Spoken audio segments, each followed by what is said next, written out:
Ladies and gentlemen, welcome to Chillin and Millin, a magic-based podcast hosted by three blokes who, despite all of the evidence, are still convinced that you can play Tribal in every format and not have it come back and bite you in the ass.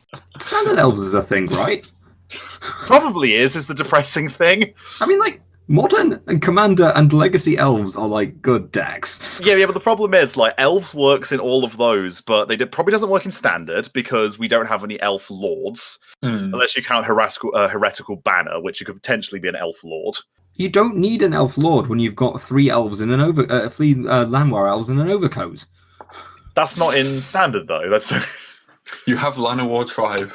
Oh, that's in Modern Horizons. It's not even in Pioneer. This is it in Modern shows Horizons? you how much I play standard. Yeah, I was going to say that was in Modern Horizons, mate. My favourite thing about Llanowar Tribe is the fact that if you combine it with Leyline of Abundance, it's even more powerful. And it's the idea that I like the idea of having like Llanowar Tribe and then like a small elf that's like hiding behind the first elf, that's just like occasionally flinging out an extra green mana. Yeah, you've got three elves in a big overcoat, and then they've just got another little elf in their pocket. That's exactly what I was thinking. Oh, dearie me. We started as we mean to go on. Yeah, I was going to say, shall we introduce ourselves? Sam, do you want to go ahead? Yeah, sure. Hopefully me and Will won't mess it up this time. You won't. So yeah, I'm Sam. I do Sam. Commander, and recently I've been playing... What have I been playing? I've been playing a lot of Mario Kart. That's not magic based. What does it? What? If Mario was a magic card, what would his combination be? Like, I can't see him as being. Is it? I can't see him as being red. Is the only issue because it's not like a bird. I suppose he has the fire flower. Yeah. The annoying thing is, I'd see him as 5-color because he can be like ice, fire, Tanuki. You know, the four elements. Maybe he's colourless, but all the buffs give him colours. He could be like you say, a colourless card, but he has like 5 buffs, 1 for each colour. Oh my god, yes. That could be a thing. But yeah, no, magic related. Recently I've been, ever since the Command Zone came out with the cube draft that they did, I've been building my own EDH cube. Oh, nice. It's really exciting and really hard. I was going to say, have you figured out how to do it yet? Because I haven't. So I started out and I made a cube of about 960 cards, which is way too big. Yeah. So I'm currently trying to cut it down to about 540, hopefully. I think that's still bigger than my cube. Yes, but that should be bigger than a normal cube, because like a normal cube should have. Is it 360? You're meant to draft 45 cards each, and there's 8 of you. Can somebody do maths? 90 times 4, mate. So 360, as I said. Yeah, should have 360 cards in it. Yeah, mine does, and has a lot of planeswalkers. It's got a lot of legendary creatures, but one of the issues with it is that you've got to try and make all of the legendary creatures fit into themes, and then you've got to have those themes supported throughout the rest of the body of the cards. I suppose you can't just randomly have a commander in there that just doesn't work, but like that has like a super niche. Yeah, exactly. Which is one of the things that I wanted to change from Brandon's cube, who's the person who did the Game Nights episode, who brought the cube along, because it's awesome, but I feel like there were a lot of cards in there which didn't have much synergy with the rest of the cards, and so I wanted to just add more themes to it, basically. So a cute idea could be that you don't actually draft the commanders in the packs, right? You can have some way of drafting commanders beforehand. Okay. Or like maybe afterwards. Maybe you build a deck and then go and get your commander afterwards. I don't like doing it afterwards, because if you build like a blue-black deck and then somebody happens to draft all the blue-black, like say there's 2 blue-black commanders in there and you get drafted out of it, you suddenly can't play. I suppose. But like if you draft them beforehand, it signals to everybody what colours you are, so there's going to be a lot less stepping on people's feet. But still like fights over individual coloured cards, and it means you can definitely draft like something that you want. Yeah, that makes sense. Or maybe just having enough commanders in it that you can potentially start shifting out of one and into another if need be. Yeah, it does kind of mean you do have to like either start aggressively first picking like mana ramp, which you probably do anyway. I was going to say that's absolutely a thing. Well, and wait for a commander, or try and first pick a commander as quickly as possible. Yeah, I'm not too sure how it's gonna shake out, but hopefully you guys are gonna play test it with me so we can work it absolutely. out. Oh yeah, hell yeah, I'll play absolutely. that every day of the week. I've seen your like weird cube thing and your wizard tower block thing. I'll It's do amazing. the wizard tower, yeah. Is it wizard tower? Something like that, isn't it?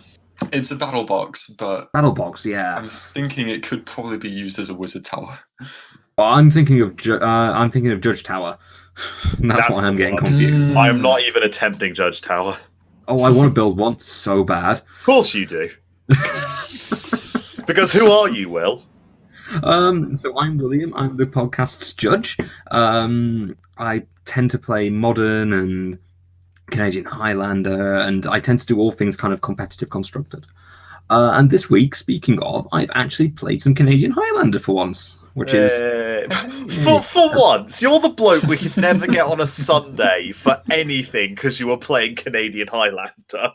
Don't you try and act like you don't play it often. So I actually haven't played Canadian Highlander in like close to a month and a half. Oh God, So boo-hoo.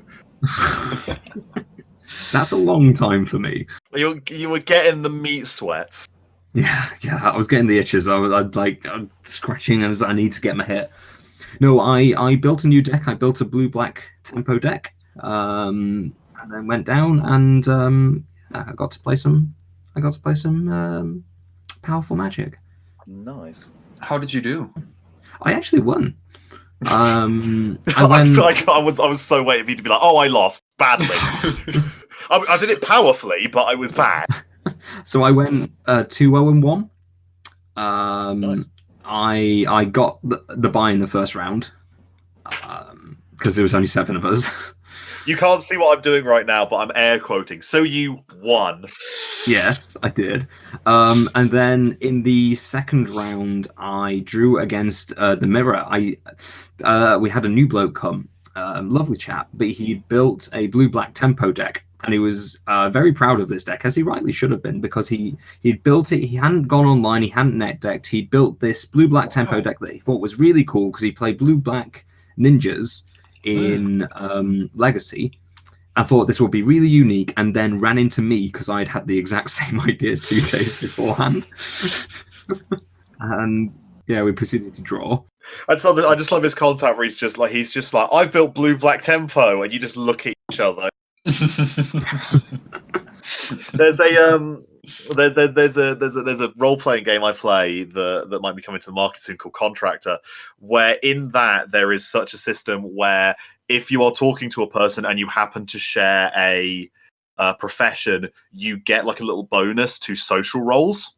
And one of the great jokes that we make is one of those includes spy, which means that the 2 people who are both spies suddenly know each other as spies. So you just like walk into a shop like, "Oh, can I have some bread, please?" And it's just like, "Yeah, cool. Add your spy bonus. Here is your bread, fellow human. Yes, thank you. I shall be going now. Never contact me again." As one of them is like pouring petrol on the wood. And I just imagine that is exactly what happened, where you just sit down. It's like, "Oh, hi, I'm Will. Oh, hi, I'm Jimmy or whatever. Oh, all right. I'm gonna play a blue. I'm also gonna play a blue. I'm gonna play black. I'm also going to play black. Thank you. Let's just never speak of this again. Let's go to draw. Shake each other's hands and walk off." Well, it's like that's even more apt because we were playing cards like Yuriko the Tiger's Shadow and stuff like that. So it was all like sneaky cards. It's like, ugh. Yuriko the Tiger's Shadow. Yuriko the Tiger's Shadow. We've got to stop doing this. One of us has got to go home and change. You had the same. You had the same. You had the same sleeves on. You came in the same outfits, like you said. So awkward. No.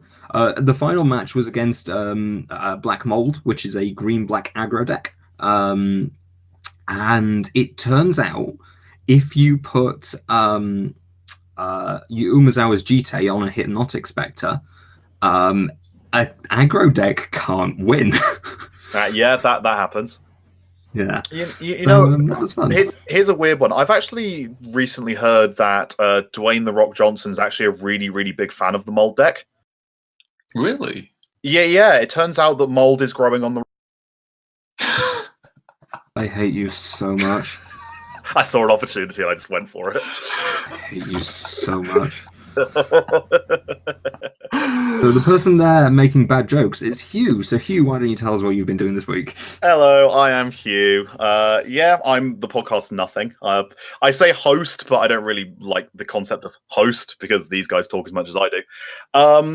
I have been doing a lot of drafting this week. Specifically, I've been drafting Throne of Eldraine with some friends. Gotta draft the bucket.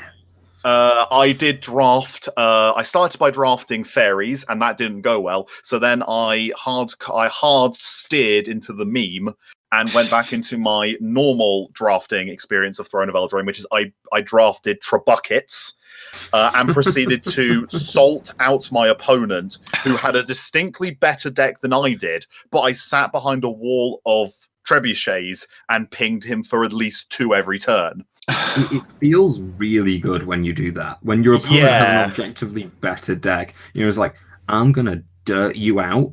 It was absolutely. I literally drafted cheap knights and buckets and just went die, just continuously while hoping.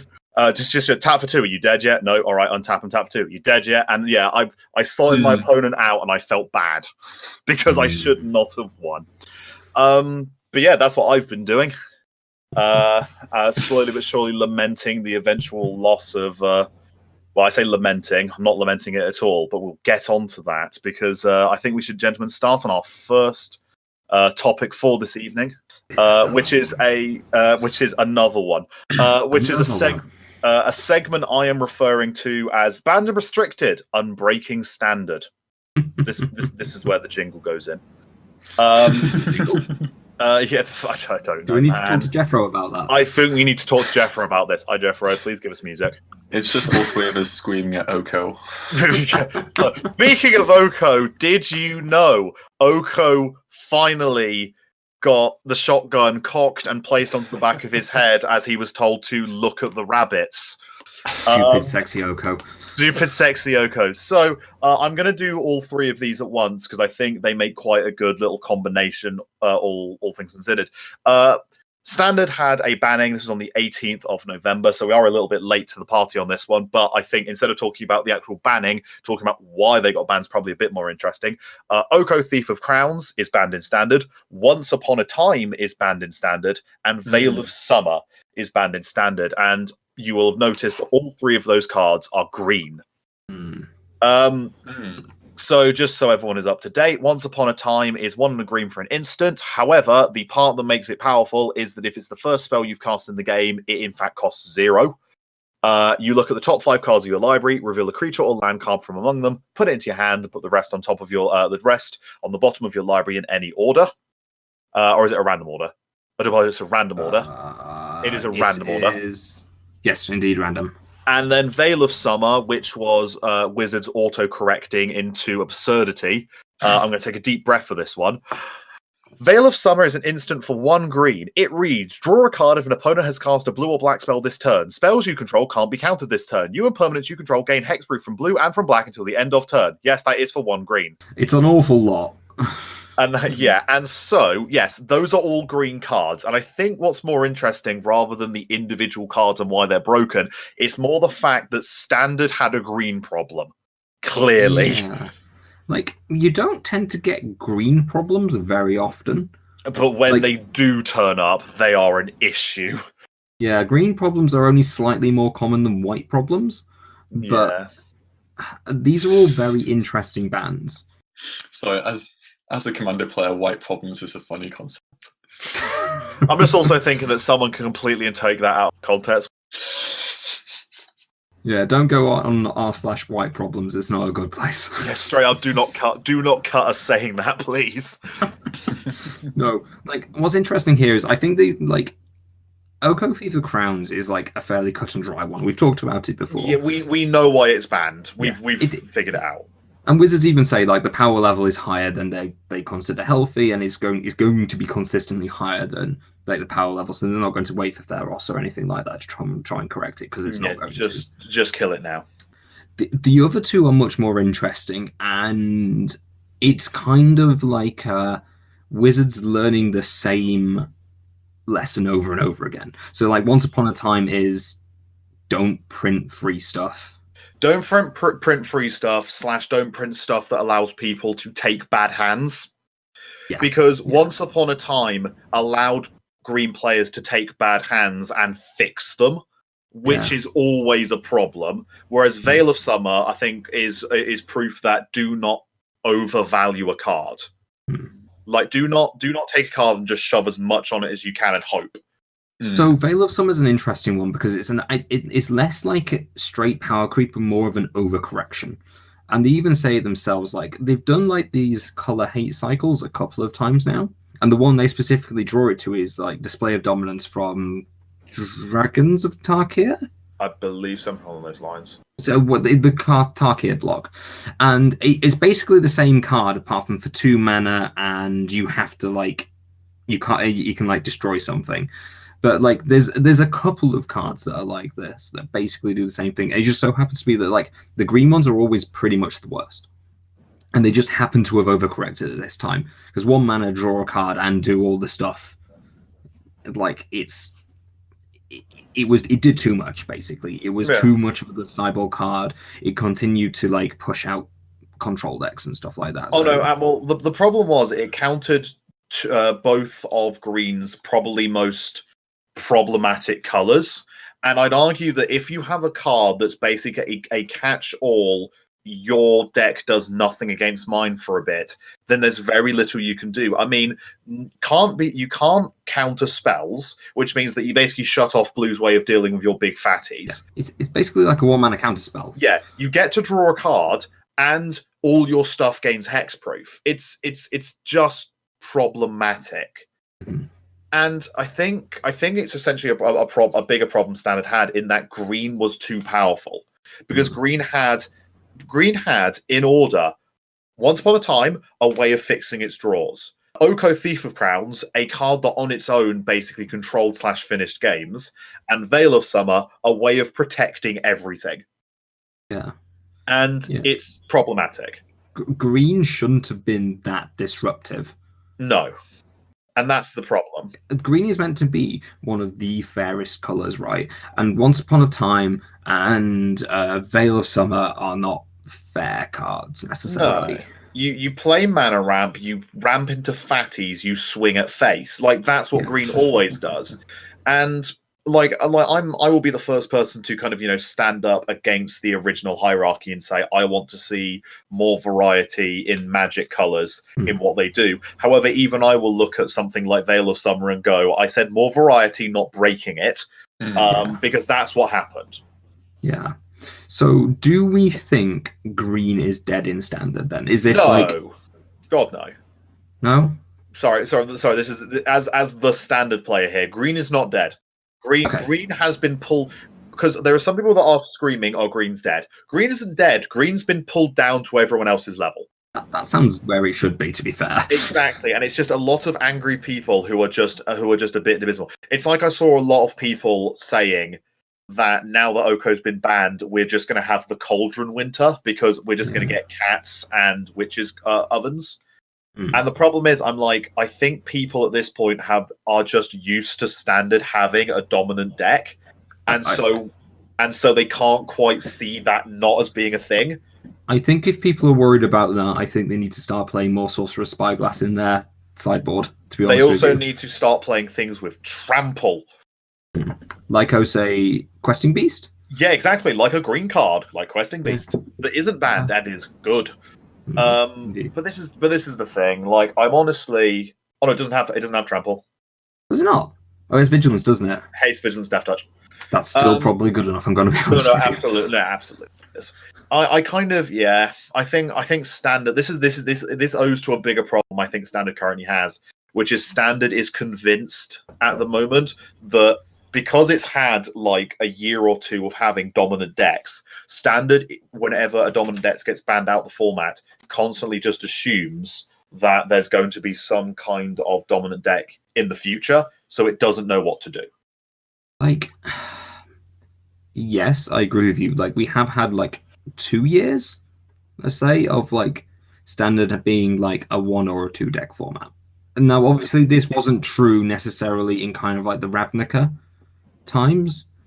We've had when healthy periods. Yeah, we've had healthy periods. I wonder what happened. Genuinely, I I wonder know what exactly what happened. What happened?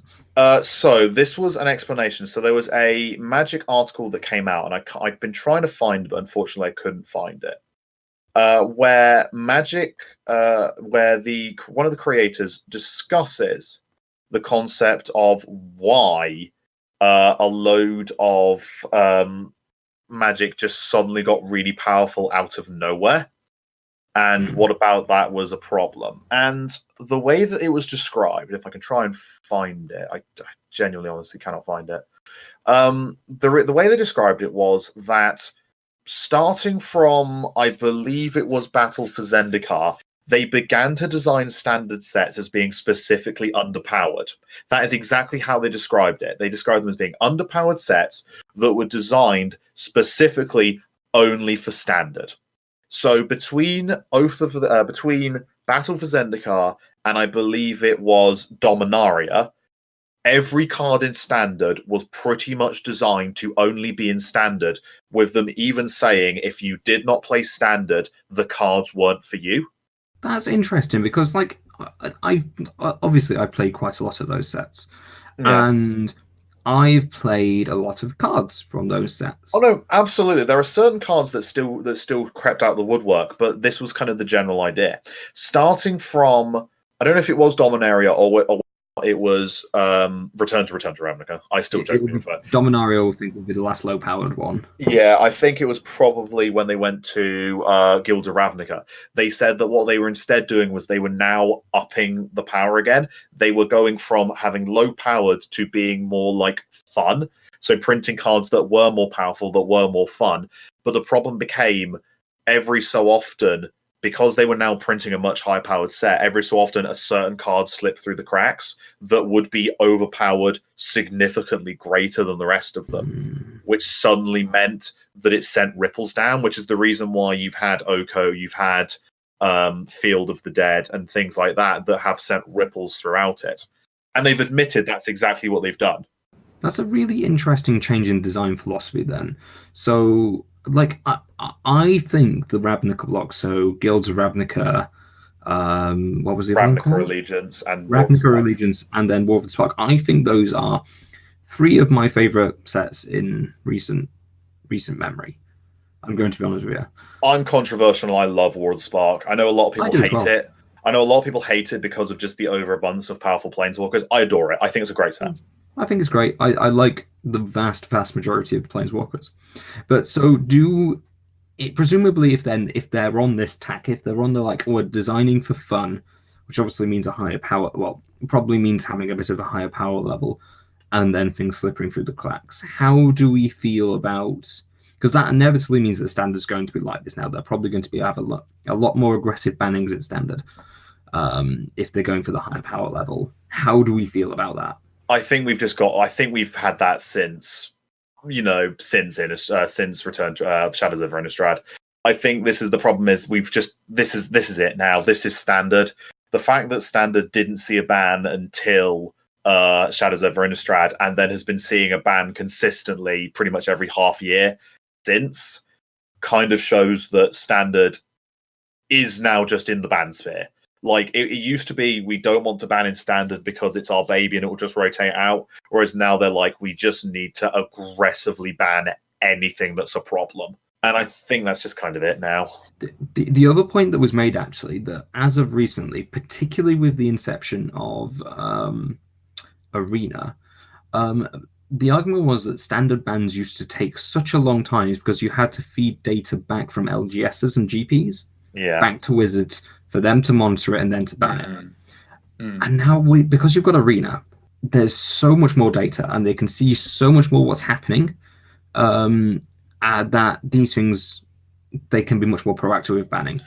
I'm really interested in, because obviously I've never played Standard, right? So I'm really interested in if Standards had periods like this before, where it's just kind of been miserable, like when Mono Black Control dominated in Theros. And Core Blade. And Core Blade and stuff like that. Whether Standard standard environments being that bad, and as bad as they were with like Oko and stuff, have actually happened before. We've never really complained about them because stuff doesn't get banned in standard, and Wizards are never really known until right at the end where it's kind of pointless doing anything about it. Is standard on Magic Online? Yes. Everything's on Magic Online. So couldn't they find it out through there? They did, but again, Magic Online isn't as prevalent as people give it credit for. It's quite prevalent for Modern. Like, it's much more prevalent for like Modern and Legacy than you'd expect, because it's where people congregate to play those old formats, and it's where the cards are cheaper. But for like Standard, every single FNM in the country basically runs Standard, so it's not hard to find people to play Standard with. If you live out in the sticks, and you want to play Modern or Legacy, suddenly it becomes an awful lot more difficult. So Magic Online. Yeah, and also Standard people are less likely to want to brew in Standard. They just want to build a deck and go. Yeah. So which means that's why they're probably more likely at it. I don't know. Whatever happens with Standard happens with Standard. I think people are overreacting. Like this is the first time I've seen a ban happen and people being angry about there being a ban because they're already looking at the next banning, and I'm like, come on, just give it a chance. Yeah, give it time to breathe. Yeah, but also Oko's banned in Brawl, by the way, finally. Not just in Arena, altogether.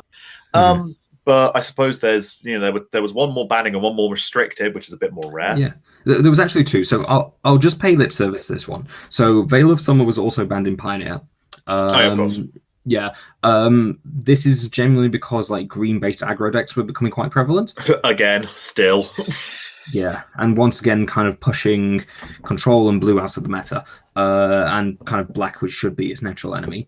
I think everybody basically agrees that this is a good thing.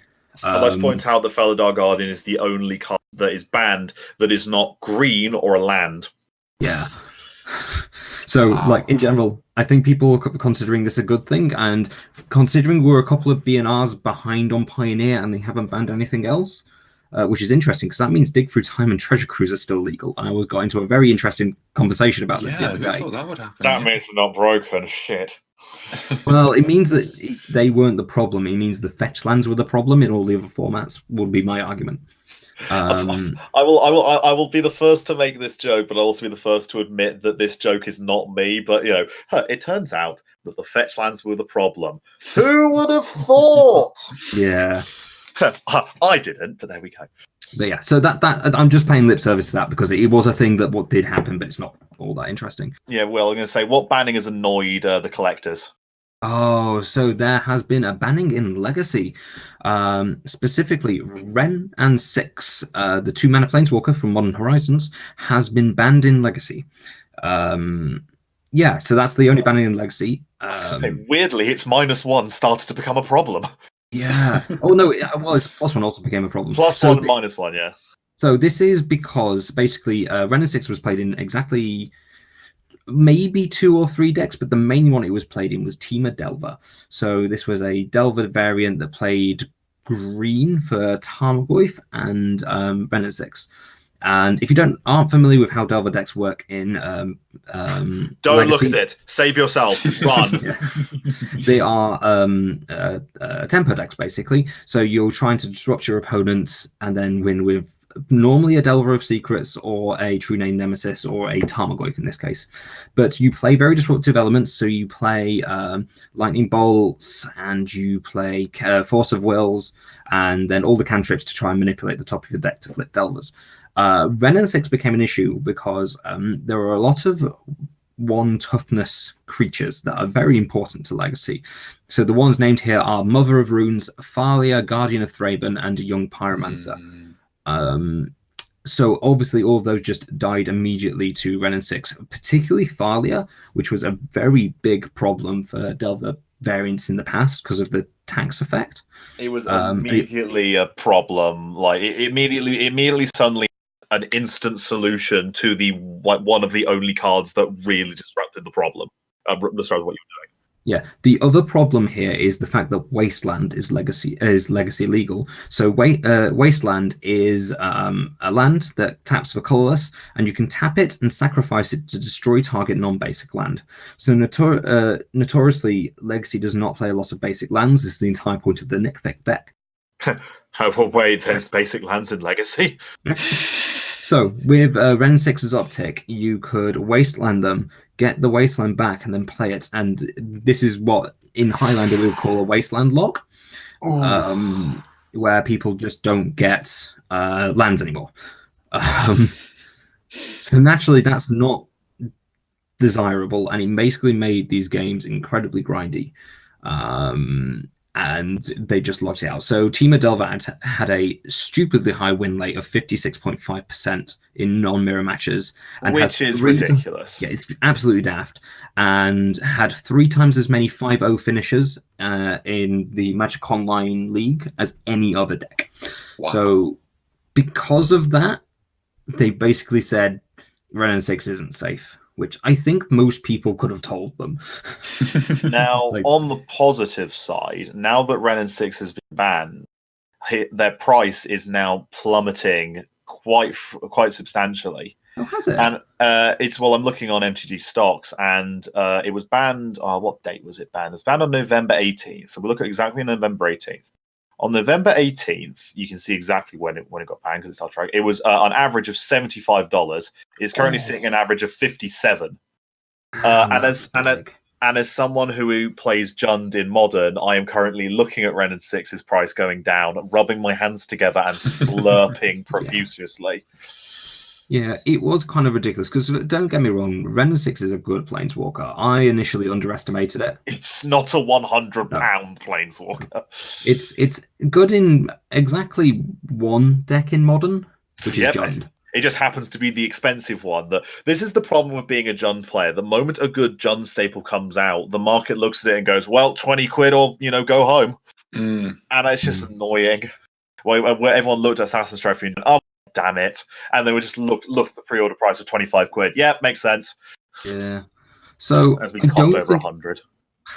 I don't think anybody is particularly sad that Ren 6 is gone. So Team Adelva was a good deck before Ren 6 came along. It'll still be a fine deck once it's gone. Delver variants are always very good in Legacy. If you ever get a chance to play Legacy, either Is It Delver or Team Adelva, I would recommend it. It is an experience. I did very badly at a Legacy FNM with a borrowed Is It Delver deck, because I could not figure out how to play that silly thing. I was going to say, it's more about you than the deck, mate. Well, yeah, it's a very peculiar type of Magic. You've kind of got to unlearn a lot of things. But I don't think anybody's going to be terribly sad about this. And the final one is kind of a relatively quick one, I suppose, which is there's been a restricted announcement, which is a bit weird. So, Narset Parter of Veils, so that is the mono blue Narset from War of the Spark, has now been restricted in Vintage. So, what does Narset do real quick? So, the important text is she's a 3-mana planeswalker, so you can cast her off.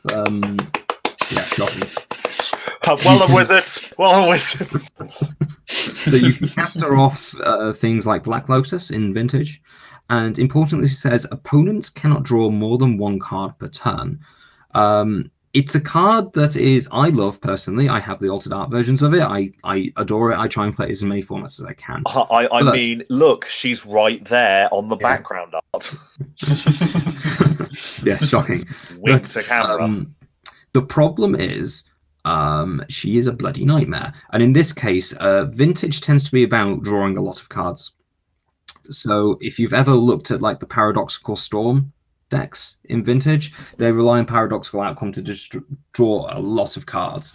And notably, you can play Narset in those decks. So kind of it basically contributed to a lot of Vintage being very one-sided. And because of that, they've chosen to restrict it. Interestingly, Narset's static ability of your opponents not being able to draw more than 1 card per turn is so annoying. An episode of another podcast, so it's called JudgeCast, which is a podcast that is specifically put on by judges to teach judges, had to do an entire episode on her to cover all of the errors that opponents can make. And how to fix it. God, I love that card. That is the one card that is banned in my friend group commander sets. I'm not Really? allowed to include this card because I could include it in Locust God, and I would be the bad guy. And I looked at it and I said, I'm the one that banned it, and I'm the one that would benefit from it. I literally looked around and said, this deck already annoys people. I'm banning this card. And so I know my deck could be better. Yeah, it's weird, restricted, and all that sort of thing. Yeah. So Most people, they don't like banning in Vintage particularly, do they? Because of it being Vintage. they don't. There is no ban list. So the argument is that Vintage is a format where you can play any of your cards. Yeah. And so as such, they will never ban. Yeah, occasionally if it's a bit annoying, we're going to make sure it doesn't happen. Yeah, so they tend to be really, really... Vintage basically just like potters along and does its own thing. Like, if you ever see it played, it's basically not even... It's so weird, it's not even Magic at some point. They basically potter along and do their own thing, and they're all pretty happy about it. Yeah. So I say let's jump off banned and restricted because we've been banging on about it for a long time. I say we start moving on to we've got two segments that aren't banned and restricted this week because we've got two new things that are being released, and I will hand over to Sam for the first one. Yeah, so the first thing that's happening, it was revealed on the November 7th, so we're a bit late with this one as well. No, we're not. We're recording this right now. We're not busy people or anything like that. I get tired too, you know. I don't actually know when these boosters are going to drop, but They've already dropped, I think. They've already dropped? Okay, I'm going to pick some of them up because they look exciting. I'll check. You talk. Cheers, Hugh. But basically, Wizards of the Coast made new mystery boosters. Ooh. Convention edition's already out. Retail March 2020. Do continue. March 2020. Oh man. Okay, so we're not getting them until next year. But essentially, they have. These are just boosters packed with, I think it's 1,600 reprints of cards anytime from Mirage forward, I think. 1,694 plus an additional 121 plus an additional 121. So one of those additional 121s are new test cards, which aren't play tested, but Wizards of the Coast just want to throw them out there to see whether the mechanics on them will be cool for future sets. What do you guys make of that? I like the idea.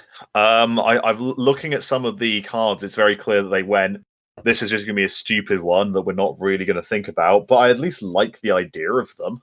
Whether or not they're going to be, you know, I've looked at a lot of them, seen them, and gone, wow, I would last pick most of these.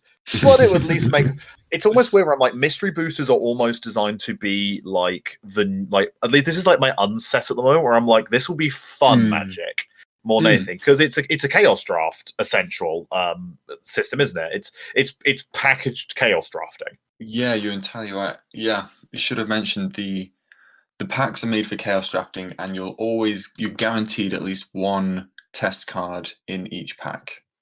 Yeah, they're like the foils in Masters sets, right? You always get one. Yeah.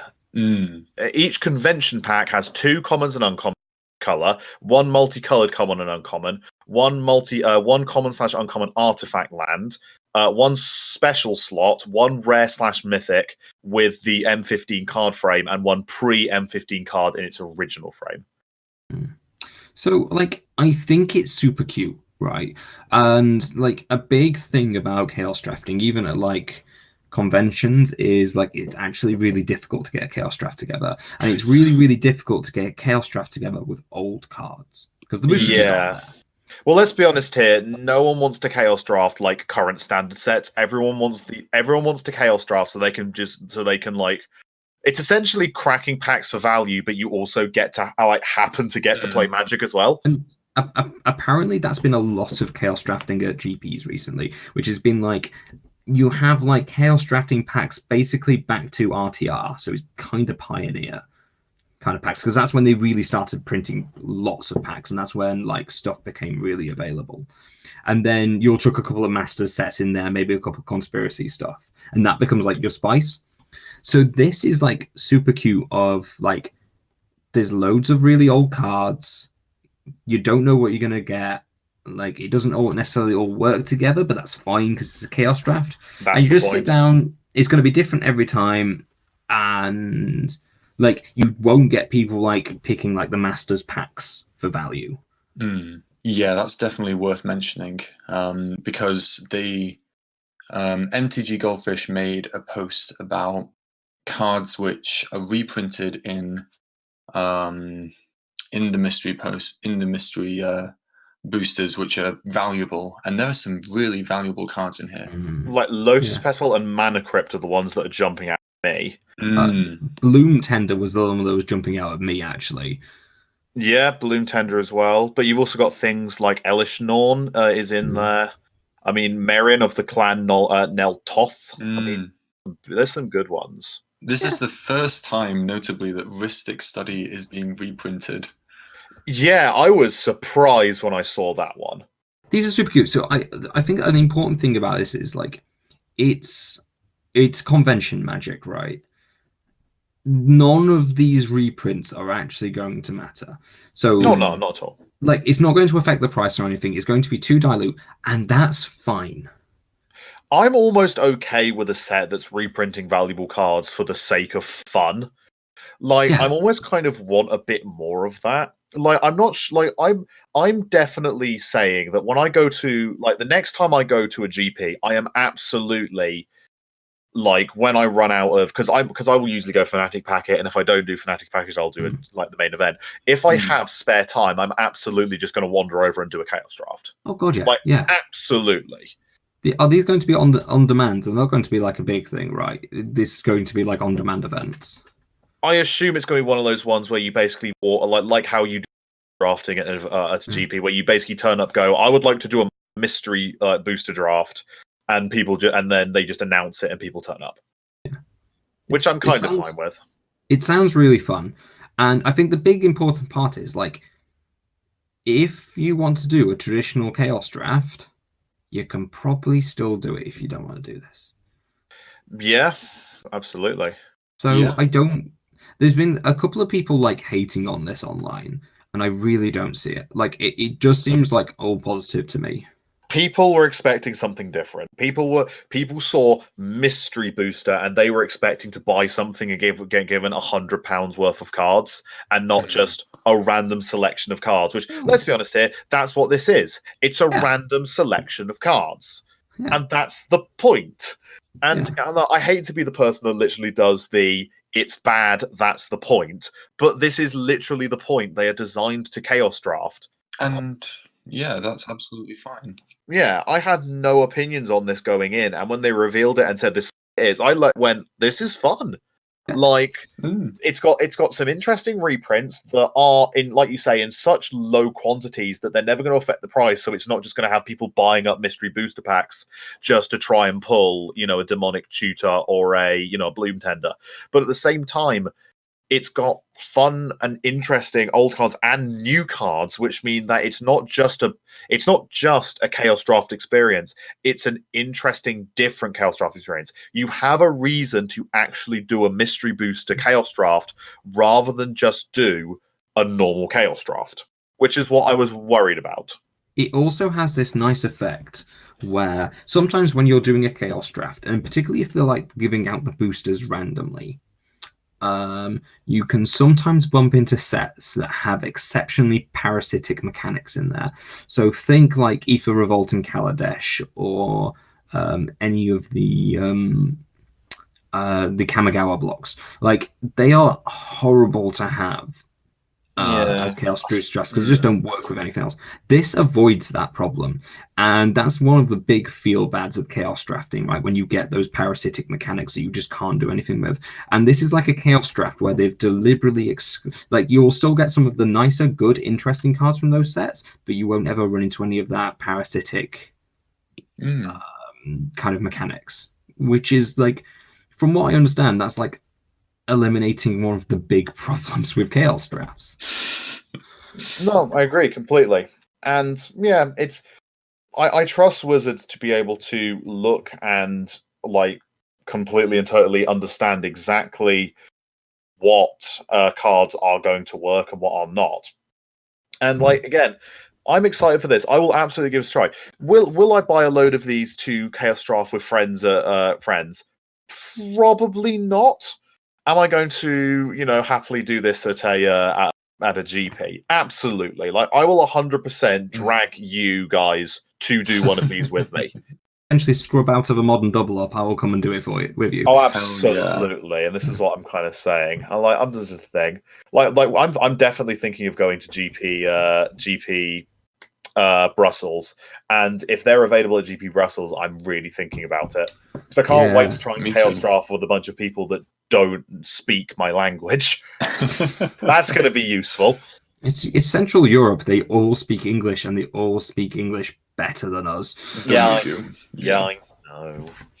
The final part about this is, what about the people that are getting annoyed that the ones that you just buy retail don't have the random playtest cards in them?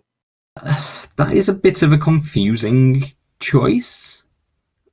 I suppose it's to make like the convention ones special, but probably to make people actually do the convention ones as opposed to just play side events. I don't think they would have had any difficulty getting people to draft this, though. Yeah. It's just a weird thing to note because it's something that happened. It's just a weird thing to randomly note. I do wonder if it's because like all of these are like legacy legal, right? Yes. Well, not quite, but like basically all of them are legacy legal. I wonder if it's to stop new players picking up these mystery boosters that like the staff say they can draft and then like play later. And then them picking up these weird playtest cards, not wondering what they are, and then trying to play them down on FNM. I think that might be right, because Mark Rowe has got... he keeps going on about... Well, I say going on, I mean that in a positive about how the majority of people play, these are the cards I've got, let's just put them together and, go for it. Yeah. And so I think you're entirely right. I think that's what they want to stop people from getting these unplayed tested cards in these booster packs that they just, might be completely broken. No, absolutely. I can understand that, actually, now things considered. Like, I think it's a bit disappointing, but still. But there we go. I suppose on that kind of slightly somber note of us going, that's disappointing. I want to play this, so let's move on to something. Yeah, me too. Yeah, I want to play it as well. I think in general it's a positive thing. We all want to play it. Yeah, let's move on to capitalism. Yeah. Woo! Capitalism. So Wizards have recently announced, with much weird viral marketing, while trying to make it go viral, which is a bit strange. I ignored it and didn't know what it was. No, I was very confused. I'm not going to lie. They have announced a new products line, which has particularly weird restrictions about it. So the new product line is called Secret Lair. It's going to be a new line of premium products or premium cards in there. But the twist is each one of them is only going to be on sale for 1 day, 24 hours. You just know that there are going to be people that are going to miss that, and you just know one of us is going to do it. Oh, yeah. So they've started off. So each one of these Secret Lair boxes is going to have between 3 and 5 cards in there, and they're all going to be existing high-value cards that have new alternate art on there in a theme. Except for one set we'll get to. Yes, apart from one that we will get to, yes. So the ones that they have recently announced are Bitter Blossom Dreams. So this is a reprint of Bitter Blossom, the black enchantment that makes fairies, and it comes with 4 fairy tokens. It is full art, yeah. And it's panoramic. It is panoramic, yes. So it's panoramic with the tokens. So beautiful. It looks absurdly pretty. The next one is Eldraine Wonderland. So that is 5, one of each snow basic land, with stunning new art. And then there is all of this is in foil, isn't it? All this is in foil, yes. And then there is Restless in Peace, which is a graveyard-faced one, which has a Golgari Thug, Life from the Loam, and Bloodgast. Once again, this makes a panorama, all with absolutely stunning new art. Have you checked out the colours on those? The new Life from the Loam is one of the prettiest cards I've seen in a while. That is so basic in its design. I love it. It's the Bloodgast that's getting me. Like the pinks and the purples on the Bloodgasts are jaw-dropping. It is good. Then the next one is Seeing Visions. So this is a set of 4 Serum Visions, each with a new art. And each art on each one of these Serum Visions, it's different, and they're done by an artist outside of Magic. So there is like some pixel art. There's like a psychedelic street art. There's some poster art. What's the other one? And then like some otherworldly art, and they're all stunning. Like I am going to gush about this quite a lot later, but yes. Keep pushing through, boy. Keep pushing through. The next one is Explosion Sounds. Yes, in parentheses. So this is a reprint of 5 Goblin cards set up to, and the artwork is a panorama with bizarre looking art that's absolutely wonderfully chunky. But it's set up like these 5 Goblins cards are part of like an action hero team. God, I love Goblin Sharpshooter. Like that is the snide person I want in every single one of my like D&D campaigns. So the 5 cards are Goblin Bushwhacker, Goblin Sharpshooter, Goblin King, Goblin Lackey, and Goblin Piledriver. And once again, all 5 arts form a panorama, and there are plenty of explosions. I think there's only 3. The next one is Kaleidoscope Killers. So these are 5 color legendary creatures. Yes.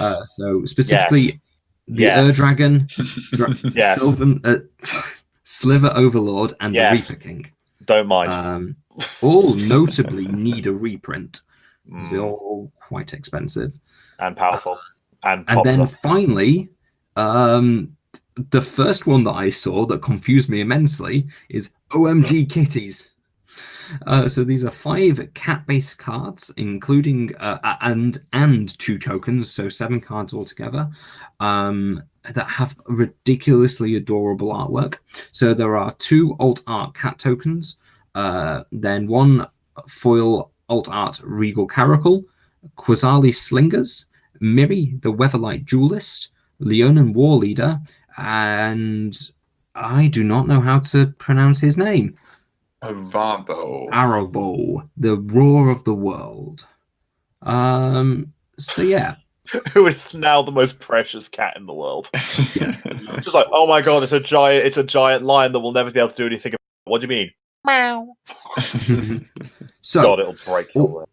All of these are available for 1 day at a time. I believe between the 2nd and the 9th of December? The 10th of December is when OMG Kitties goes off from being on sale, and they start the sale on the 3rd of December with Bitter Blossom Dreams. This is PST, I believe, so Pacific Standard Time. So December 3rd, 9 a.m., which I believe is 5 p.m. British Standard Time, if that gives you any kind of correlation. And if you want to buy all of them at once, that's on the 2nd of December. Is that? Oh, yeah, you can. Yes, you can. No, I don't think you can buy the entire thing together. I thought it was afterwards. Yes, you can. No, you can buy all of them beforehand. The full bundle, yes, you can buy the full bundle of all of them. Sorry, on the 2nd of December. Okay. For $200. Yes. So importantly, each one of these boxes is somewhere between $30 and $40.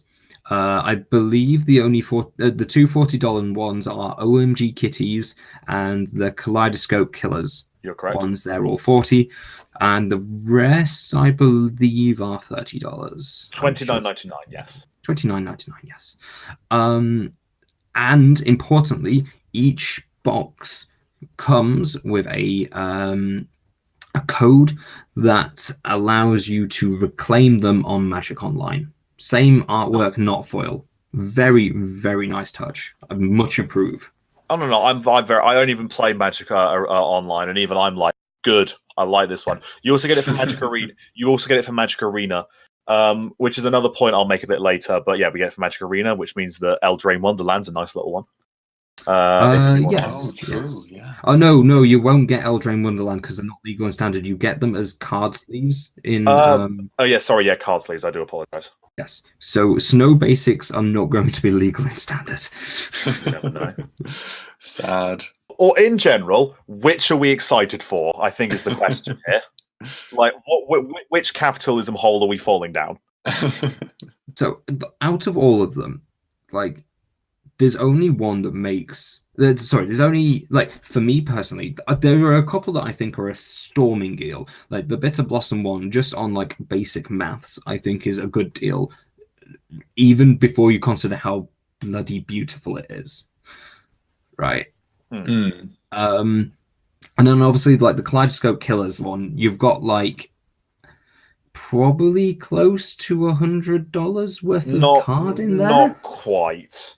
Not quite. I believe it's about 30 plus 20 plus 15. So you're probably looking about 55. Oh, right, okay, I was well off the list, but that's still notably less than $40. Oh, absolutely. Even right. Well, we'll discuss Kaleidoscope Killers in a minute because that's the one I want to talk about. But like, to me, the one that I desperately want is the Seeing Visions. Like, it's a playset of a card that I play in Modern. Basically, every single Modern deck I build starts with a playset of Seeing Visions and a playset of Opt. You're that guy. Yeah, I would kill for that playset of arts. Specifically, the psychedelic one by Lauren YS with the girl with the 4 eyes. Yeah, the street mural. Yeah, the street mural one is.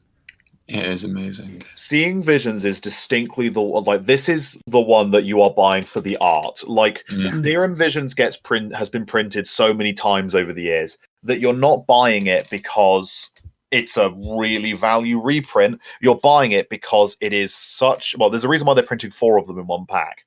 It's so often used in Modern. People love it. People use it, and people want it. Yes, so there's a reason why it's there, and like you have absolutely proven that you want this. So, out of the rest of them, I've heard a lot of people complaining about they're only singles, and they're a collector's item. I'd argue. I don't even think they're a collector's item. I think lots of the singles would be used in EDH decks. I think that's what this is for. I think they're for EDH players. I think potentially, well, the fact that we've literally got 3 5-color commanders as one of the sets potentially leans maybe towards that. I think OMG Kitties is also like heavily biased towards commander players because, like, absolutely, Miri, Roar of the World, and Regal Caracal would all go. Did you not want to even attempt Arabo? I'm not even doing it. No. Would all go straight into like an EDH Cats deck. Like, that's precisely what you want. Obviously, there's like the Kaleidoscope Killers. The Explosion Sounds is like textbook Red Goblin EDH deck, right? Yeah. Well, I think also potentially Fancy Legacy. Fancy Legacy is called, yeah. Fancy Legacy, definitely. Because I believe all of them, apart from Goblin King, are played in Legacy Goblins. Bushwhacker definitely is. Lackey definitely is. Pile Driver definitely is. I don't know about Goblin Sharpshooter, but I'm willing to, take the flag for that one. It's either played sideboard, it's like tech main board, because you can tutor it up with Goblin Matron. Yes, that's the new one, I suppose. And then, like, stuff like Life from the Loam is like, it's, from what I understand, Sam, correct me if I'm wrong, it's quite highly played in Legacy, right? Yeah. Because, or in Commander even, sorry. Yes, I've got a friend who plays a Tasiga deck, and Life from the Loam combos with, what's that card? There's a card that puts lands into your graveyard, so you play that, then you play Life from the Loam, get Urborg, Cabal Coffers, a lot of mana. Oh, is it a Buried? No, what's the one that allows you to like tutor up 2 cards and put them into your graveyard? It's not Buried Alive. I know the one you mean, and I cannot think of its name. I know that I play Life from the Loam in Lord Windgrace. Lord Windgrace, Gitrog Monster. Like, there's enough like commanders that care about lands in the graveyard that I suspect like Golgari and Bloodghast and Life from the Loam will go in those anyway. Like Bloodghast goes in every aristocrat's deck, right?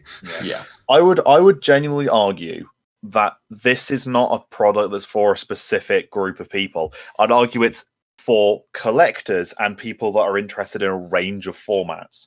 Because Serum Visions is definitely printed for people who like Modern. Kaleidoscope Killers is definitely printed for those that like Commander. Explosion Sounds is definitely printed for those that are into Legacy. So on, so on, so on. Rest of in Peace is definitely printed for Modern. And things like that. I think I have maybe like I like this I like this concept. I do. I have a reservation, which I will get back to. I will say, you know, I've fallen into the capitalism hill of I'm probably buying the two $40 ones. In that I'm absolutely buying Kaleidoscope Killers because I have both a Sliver Overlord commander deck and an Dragon commander deck, and being able to pimp it out with both of those and then have Reaper King left over as either a potential extra commander in the future, or let's be honest here, trade fodder, probably is going to be quite a useful little thing. And as someone who played standard cats back in the day, OMG Kitties does speak to me on a primal level. So there's something very large that I forgot to mention, which is these aren't limited print run. These are unlimited print run. So if you order it on the day, you're gonna get it. There's going to be none of this rubbish that they had with is it the collector's edition or whatever? Where they're just gonna get bought up by you know large LGSs and then just sold back up for premium. If you want it and you get your order in on time, you'll get it. Which is notably maybe not before Christmas, though. No, maybe not before Christmas, which is disappointing. On the positive side, there are a lot of countries that shipping is in fact that they are willingly shipping it to, because a lot of the previous like collector's edition stuff would only ship specifically to America, whereas if you live in Austria, Australia, Belgium, Canada, Croatia, Cyprus, Czech Republic, Denmark, Finland, France, Germany, Greece, Hungary, Ireland, Japan, Italy, Japan, Luxembourg, Malta, Netherlands, New Zealand, Poland, Portugal, Slovakia, Slovenia, South Korea, Spain, Sweden, United Kingdom, and United States, this will ship to you. Some of them may have additional duties on them, but it will ship to you. And this is one of those things where there are a lot of people that are really annoyed that the Hasbro store, which is where Magic used to do a lot of its selling, but has chosen not to after, you know, the collector's edition debacle. Now instead they've got their own websites for it, and it is now shipping to much further places, which I am really happy for, because it means I can actually get involved in the stuff I want to get involved in. But this does unfortunately go towards my reservation, which is, yes, this is a product that is clearly designed for collectors. I am unfortunately becoming a little bit more worried that Magic are doing that a bit too often. That this is for collectors is starting to become an excuse for printing expensive products. And they did it with both of the Ravnica collector's editions, where they basically relegated masterpieces to a premium product that was only available in America and was exceptionally expensive.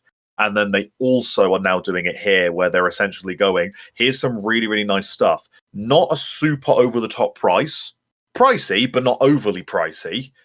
But it's for collectors. It's not for play sets. It's for collectors. And I'm sat there going, you are occasionally forgetting that you are a card game. And you like this is I'm essentially glancing over at the reserve list and, you know, that sort of thing, and going, we're making this mistake again. Can we not? I don't think we are. Right. I get where you're coming from, but I kind of disagree.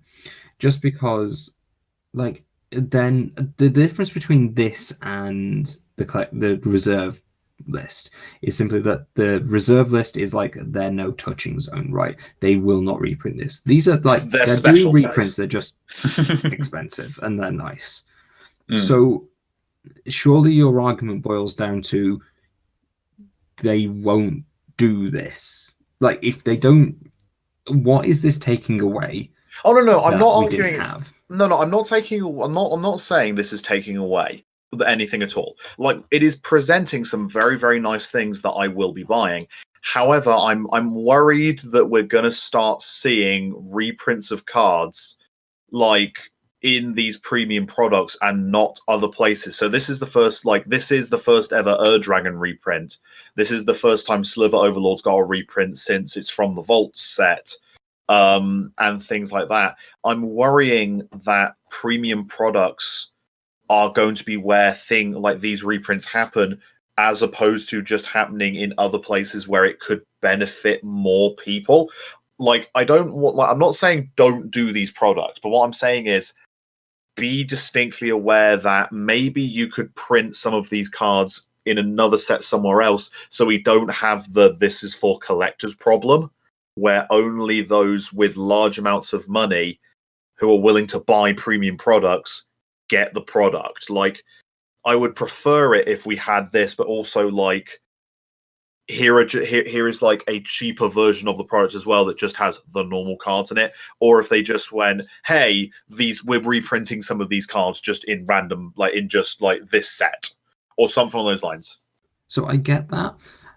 Some of these they just can't do that with. So the big two are like the two commanders. I have no problem with the commander ones because are, it's they're 5-color commanders that are like only in commanders. Like, I'm kind of like, yeah, they kind of sit on their own. And the rest of these, like, they have had a precedent of like printing stuff like this before. Of putting them in like reprinted products. So Bitter Blossom was notably in a it's in Modern Masters, wasn't it? It was in a Modern Masters set, quite correct. The snow-covered swamps, the snow-covered lands have literally just been reprinted in. No, that's and let's be honest here. That's the reason why they're here, because they reprinted them and everyone suddenly went, "Ooh, snow-covered," and they went, "Stick them in." Because can you imagine 2 years ago Wizards turning up and going, "Hey, for $30, you can have 5 basic snowlands. They're pretty and in foil." The entire Magic community would have turned around and gone, "No, pull the other one," and then gone back to playing. I'm going to be honest with you. I'm still a bit like that. Like the Eldraine Wonderland is the only one that I truly do not understand.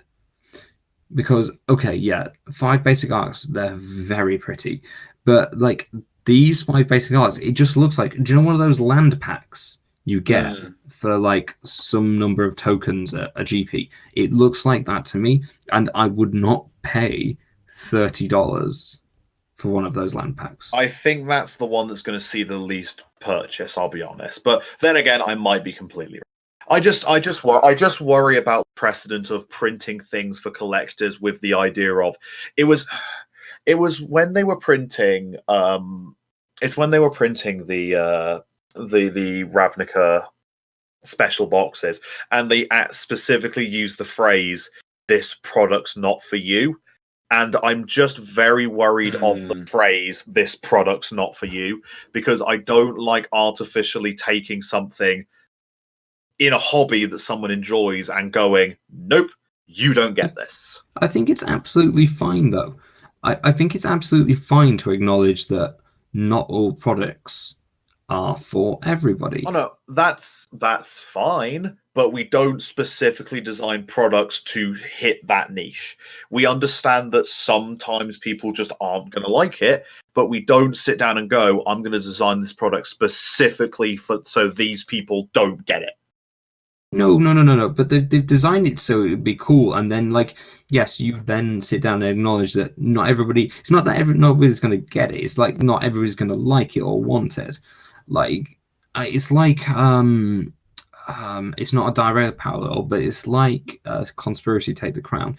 That product was basically just for people who like drafting, and if you didn't like it, it wasn't for you. That's fine. It had very little relevance to you. Most Magic the Gathering players can, if they are not bothered by the alternate arts, they can just ignore this and it's not going to affect their day. I suppose. I don't know. Maybe I am just becoming, maybe I'm just a little side-eyeing this a bit too hard. I don't know. I just worry a little bit. And this is coming from someone that's absolutely fallen into its pitfall and will be buying it. I'm just kind of side-eyeing it. This is my capitalist nightmare, part of the brain staring it with the side eye going, come on, do something wrong. Okay, let's compare this to something that is very similar. So I'm going to compare it to the masterpieces, right? Premium cards that were very expensive and definitely not for everybody, right? Nope, but everyone had equal access to them without paying extra premium prices. Not really. Like, it was still random which one you got, so you couldn't pick it up. But notably, just because they printed something as a masterpiece, it didn't mean it didn't get reprinted. So both Mana Crypt and Mana Vault got reprinted, right? Which were the two of the most expensive masterpieces. Yes. And it got reprinted. Okay, I'm going to go on a limb and I'm going to say it got reprinted after Kaladesh, but I'm not 100% sure. At least one of them definitely did. Mana Crypt was in Iconic Masters, which I believe was after Kaladesh. Not Iconic Masters, so Eternal Masters. I believe both of them were after Kaladesh, were they not? I believe so. I can't quite remember. Either way, so even though they got that premium reprint, which didn't like if you were an EDH player who didn't open standard boosters, right, you weren't going to get that. You weren't going to pick it up. You had to pay for it. It still didn't stop them reprinting it later on. Oh no, true. I don't know. I think literally staring at it with a side eye for the sake of staring at it with a side eye.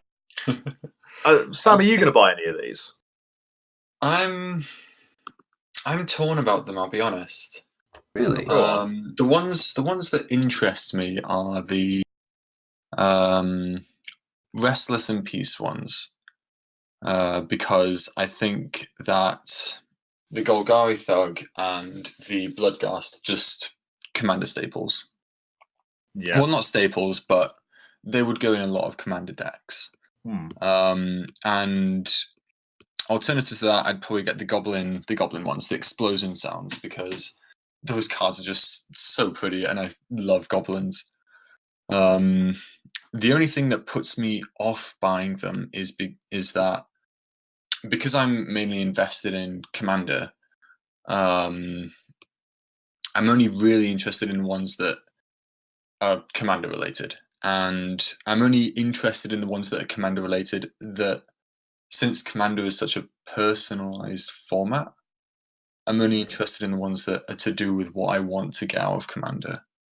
And so I probably won't, but I might buy the explosion sounds, but I probably won't get the Restless in Peace one. Just because it doesn't really speak to me as a Commander player. That's fair, right? You only get the ones that you want to play, right? I don't. All three of us, I think it's fair to say, are very gameplay orientated people rather than collectors, right? If we're going to get cards, we're going to play them. So it makes sense that you only want to get ones that resonate with you. I think that's kind of worked, hasn't it? Because all three of us have gone for a different set, and it all kind of shows exactly what we're looking for. Where in that, Will, you've gone for one that is specifically based around your modern tastes.